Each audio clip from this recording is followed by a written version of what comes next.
Many thanks, Martin, for this kind introduction. State Secretaries, Mr. Kuznieks, dear colleagues, dear participants of the seminar. It's a great pleasure for me to be in Riga again. Normally, as an Estonian, I come here for pleasure because it's very close to Tallinn. But also sometimes for work. And last time, really, when I was here, then I had the pleasure to introduce trade communication. Then I was still working in DG Trade. Now, today, our trip here to Riga is part of our EIC roadshow, as we call it. And actually, I think that the Baltic countries are quite privileged because we will spend now 3 days. Today we start here in Riga, then we continue with the seminar in Tallinn, and the colleagues also continue in Vilnius on Wednesday. So we try to cover as many member states as possible, and also some of the associated countries, those who are associated to the program. So I will also have the roadshow in Oslo next week. And the idea is really to have an opportunity to speak directly to the audiences who are the main stakeholders. And I'm really glad that the Commission representation is hosting us here. And also, as I know that in the audience there are mostly the companies who already have some experience, who have already applied to SME instrument, which is, we can call the predecessor or front runner for the EIC, and also the researchers and other stakeholders. First of all, before introducing EIC, let me just make some introductory comments explaining why we need to invest in innovation and to do so at the EU level.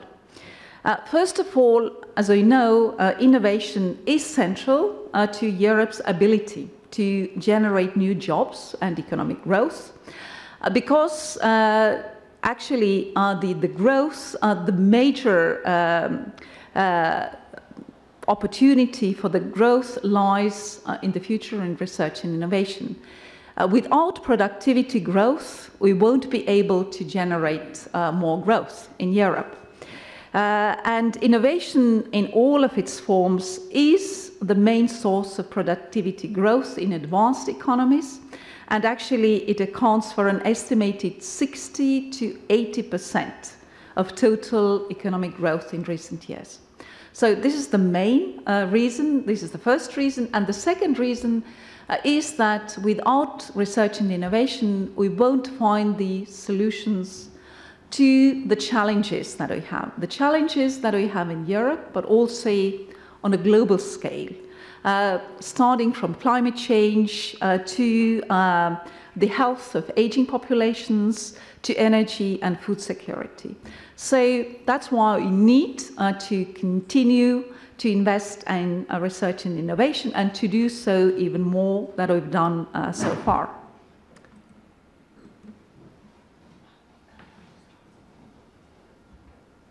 Okay, which one should, oh, okay. Yes.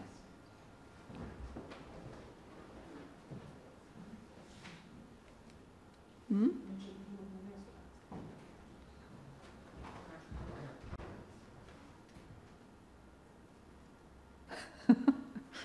These things can be tricky.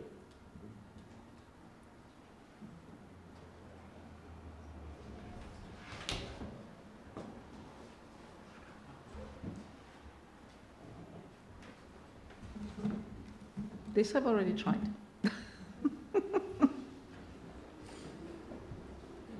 We're living in the digital economy. Yeah.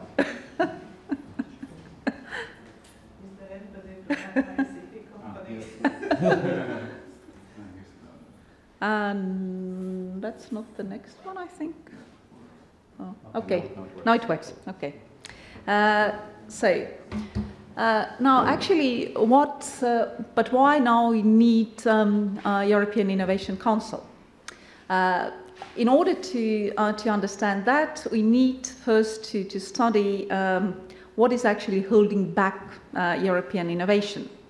If we compare ourselves with our main competitors, and we know that actually there is a technological race who are, so to say, over the supremacy, particularly when it comes to the new technologies, then we have to admit that while we have excellent research and excellent research results, where we are lagging behind is namely in the breakthrough and disruptive innovations that create new markets, so innovation performance.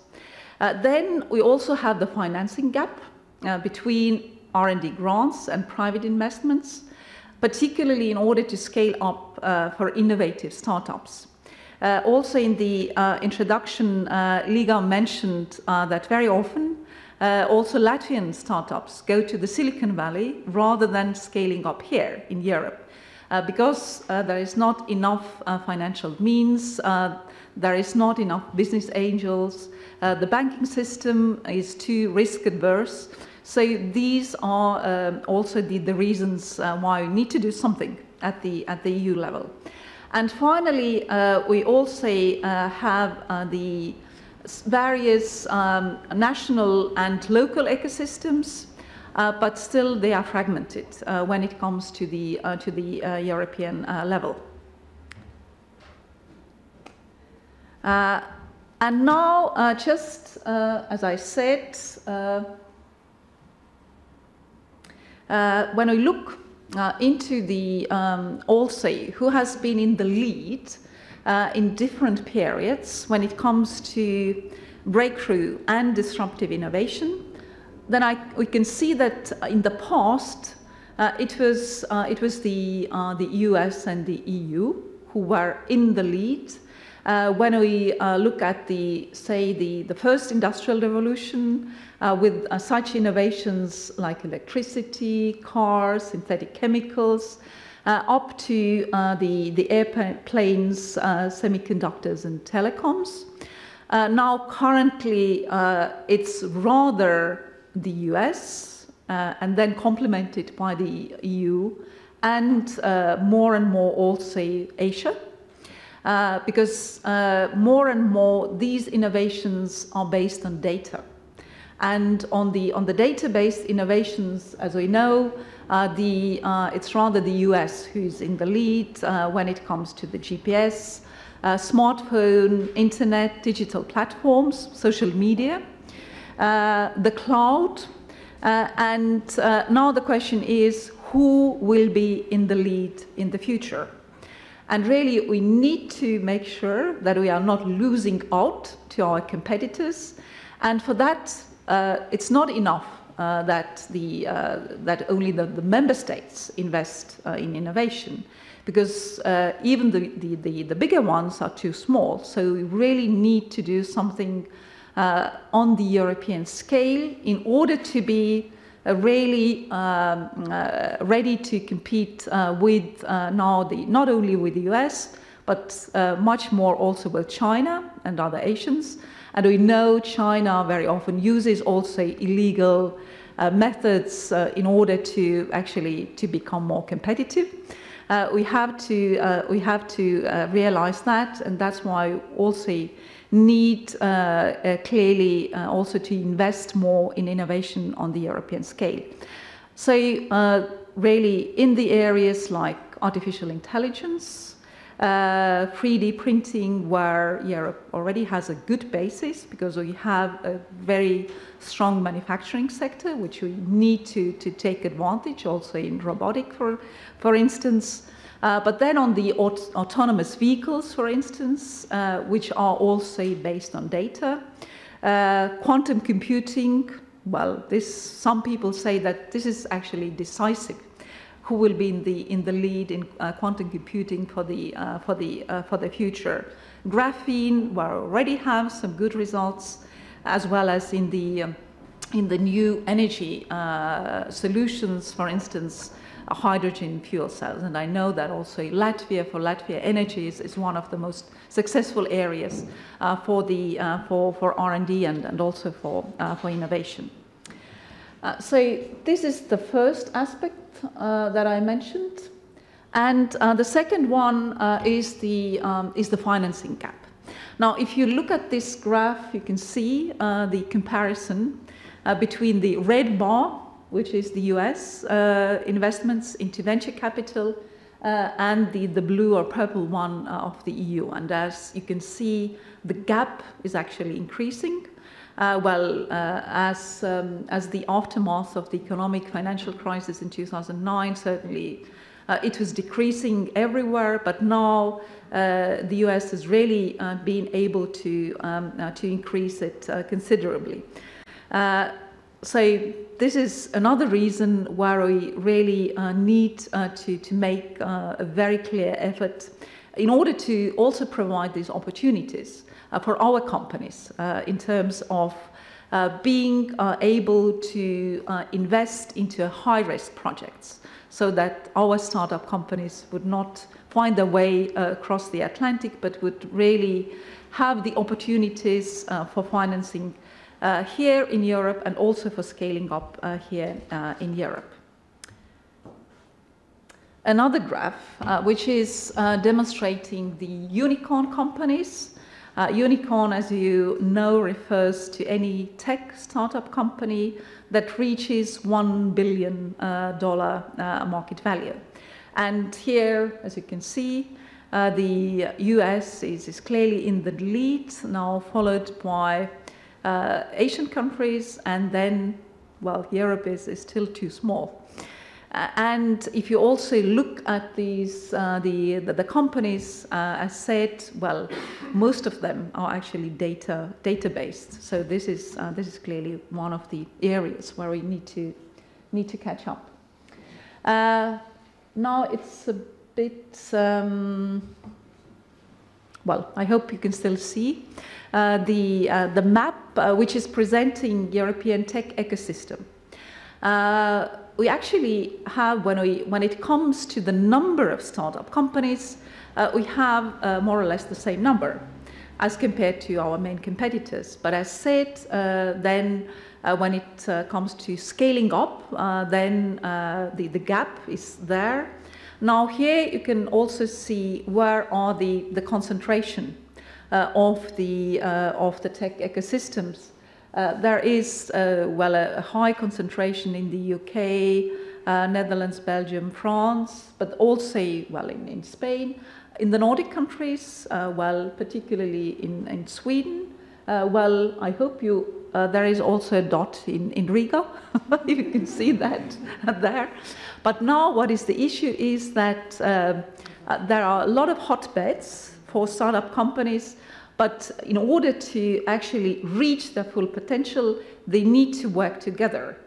They need to create partnerships and also complement each other. So this is also one of the objectives of the EIC.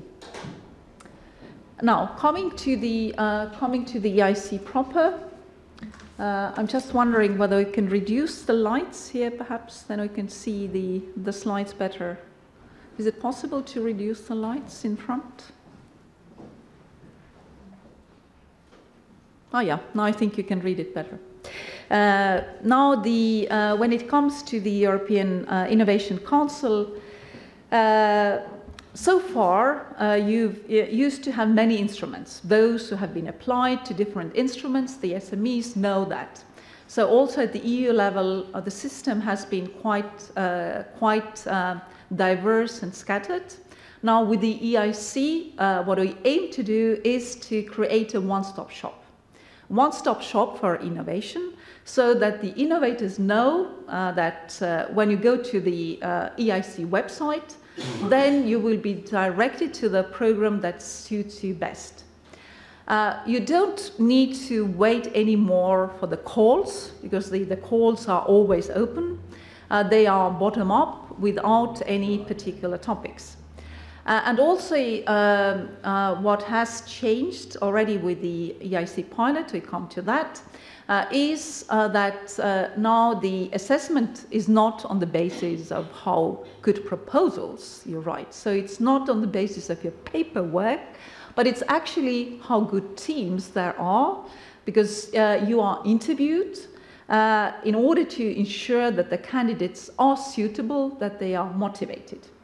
I've had also an opportunity to participate as an advisor to one of these the competitions. It was still related to the medical area, but I can assure you that it was a tough test for the participants. They had a limited time to make their pitch. Then they had a very detailed session with the panel, with the interviewers, who were really the best experts in the field, who knew the technologies, those who also knew the financing, those who were also able to assess the financial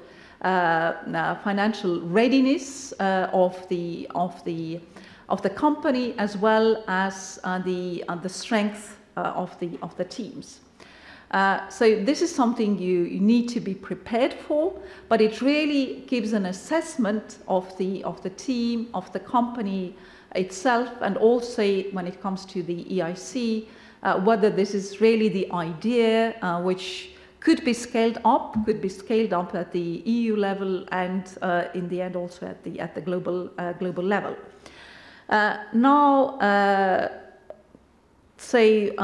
This would be really the companies with the highest potential, innovators who will be selected on the basis of their ideas and the teams.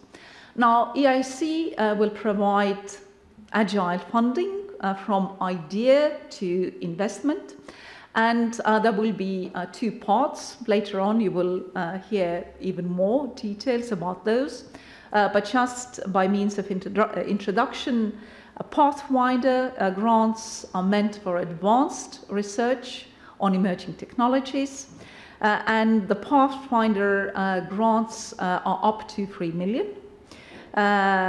Then support to innovators to reach new levels of ambition to scale up is provided by Accelerator, which provides up to 2.5 million grant, plus then also the blended financing up to 15 million to equity.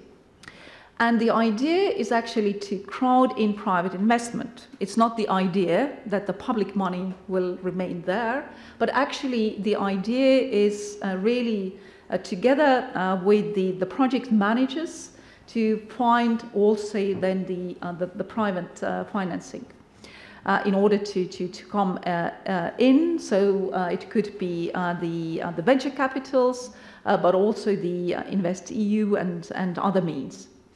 And as said, that's not the end of that, but the idea is really also to build ecosystems and communities. That's why there would be also additional measures, access to mentoring, advisory services, and also how to find partners, to partner up, for instance, with the EIT. As I heard, you already had the roadshow on EIT last week here. So I guess this is also, you have a good knowledge of the possibilities there, and really the idea is to bring that all together. Then, as said, there would be expert program managers who really engage with the projects as well as the communities. And specific prizes for breakthrough technologies.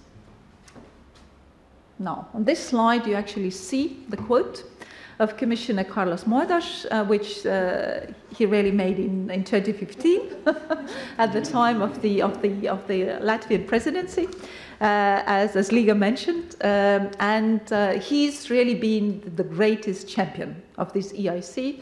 I can say that without our Commissioner Carlos Moedas, you wouldn't see, well, the EIC wouldn't have seen the daylight, because he's been really promoting that. But even if he had an idea, and the idea was actually based on the European strengths. As you know, we already have European Research Council, which has been hugely successful, which was established a bit more than 10 years ago, and there were also skeptical voices at the time when it was established. But it's really now has become a very renowned body, also with excellent results, the number of Nobel Prize winners, and really financing the best, the excellent science. Now the idea was to create something similar also for innovation. And in order actually then you can have a brilliant idea, but then you also need to have also the how this idea will actually work. And in order to do so, then a group of the best brains of Europe was brought together. There were, you can see the names, but among them there are innovators, entrepreneurs, business angels, venture capitals, and CEOs of companies who were brought together as an expert group, namely to support the Commission to design the EIC. And they drafted a report which is called Europe is Back, Supporting European Innovation. And namely, this laid the basis also for the Commission proposal on the EIC. And the report was endorsed also by the EU leaders, starting from President Macron, but then later was also reiterated in the Franco-German Manifesto on the European Industrial Policy, but clearly also a year ago at the leaders' discussion, clearly also the idea that we need to do something radical at the EU level was also endorsed by all the leaders. And it was actually at this leaders' meeting when it was also decided that the Commission should not wait until Horizon Europe starts, but should actually already start earlier, to start earlier with an EIC pilot. And this is something that we've been doing. So already since last year, we introduced EIC pilot, and as said, also the Latvian companies have been also already applying for financing in this EIC pilot. Now, as you are here, the companies, certainly you wonder, what is there for me? And how much money is put out at the EU level. So last year, the budget, as you can see, was 778,000 euros, and now for this year and next year, it will be altogether more than 2 billion. So it's already a considerable amount of money.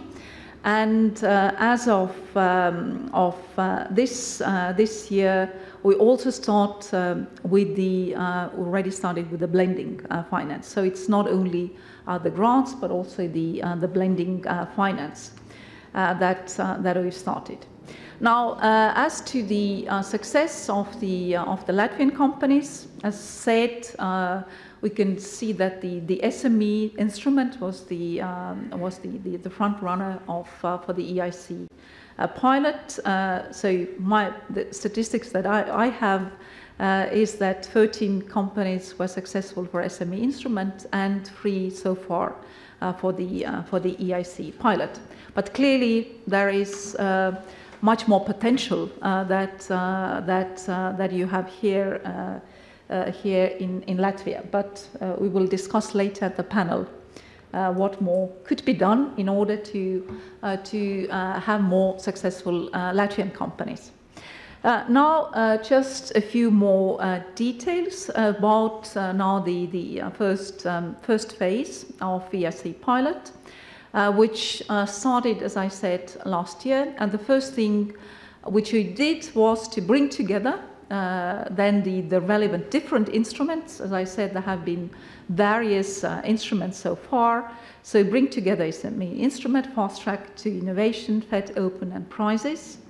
Then the introduction of this open support for startups and SMEs, no predefined themes, and also the introduction of the interviews that I already mentioned. And also you can see the launch of the major prizes for breakthrough innovations,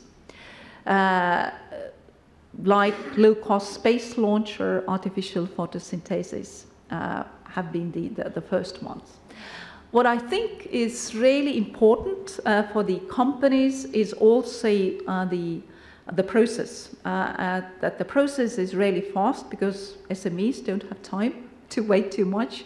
Startups, when they like to grow, they really are also conscious of the time. Grants have been awarded in under 4 months, which has been also a major improvement. And as said, because quite a few companies actually cover different fields, or they merge different fields. So now you can also combine these different fields. Now the second phase, now which has already been launched, is now with the increased budget. Also introduction of the pilot accelerator with an option to apply of blended finance. And the call actually will open on the 5th of June.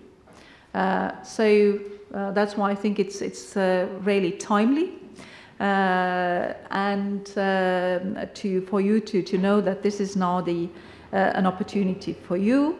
You will hear more later, but also then the introduction of the pilot pathfinder with 6 strategic emerging technologies.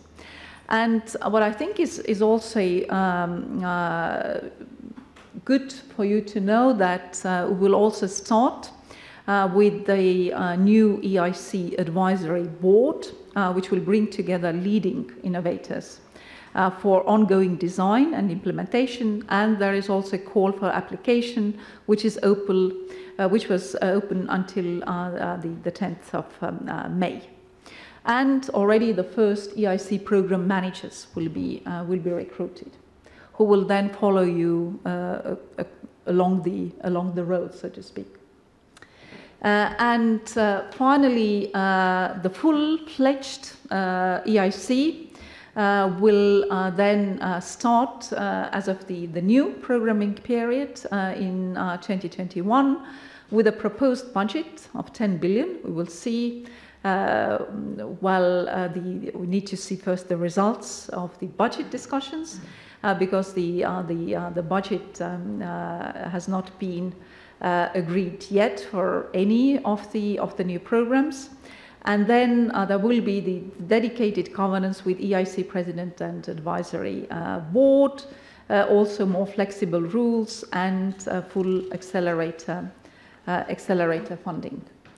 And now to conclude, to show to you, and this is something which will continue now in the panel discussion, to discuss also the Latvian, the innovation ecosystem. Now, if you compare yourselves on the European scale, then Latvia is among moderate innovators.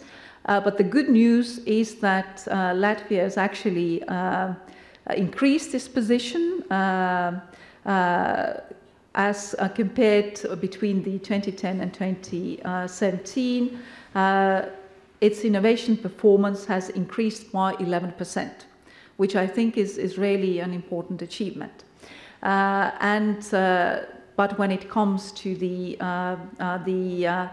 share of research and innovation as percentage of GDP, it's still quite below than the EU average level, and so this is something for the new government now really also to focus more on financing of into research and innovation.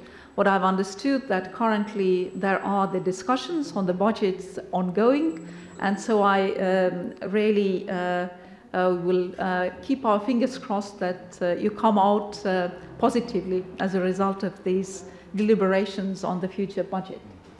Now, when it comes to the strengths of Latvia, the innovation-friendly environment and also finance and support are the strongest innovation dimensions.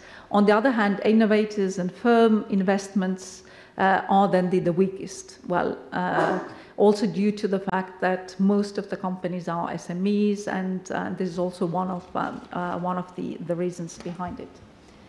Now, we are supposed to have a video, a short video, and then I can conclude.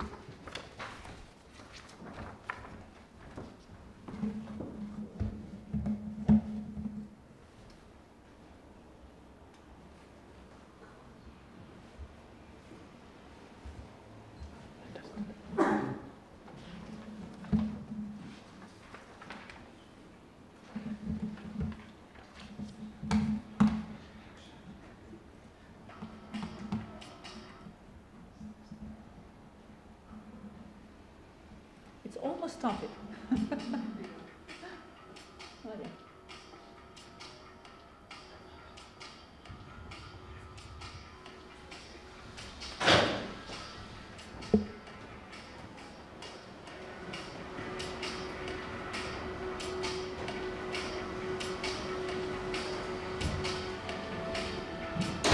What we want is to be the people that are willing to do things. And so I think that the EIC is definitely not more than that. It's about freedom, freedom of the innovator at the center. That's when we applied for the EU funding, because what we saw is that, great, if we do everything that we focus, we can potentially take this product to the market, but we will be completely stagnated for the future. What we applied for is money to make it so that we can bring this in the perfect condition to the market, not barely, but perfectly.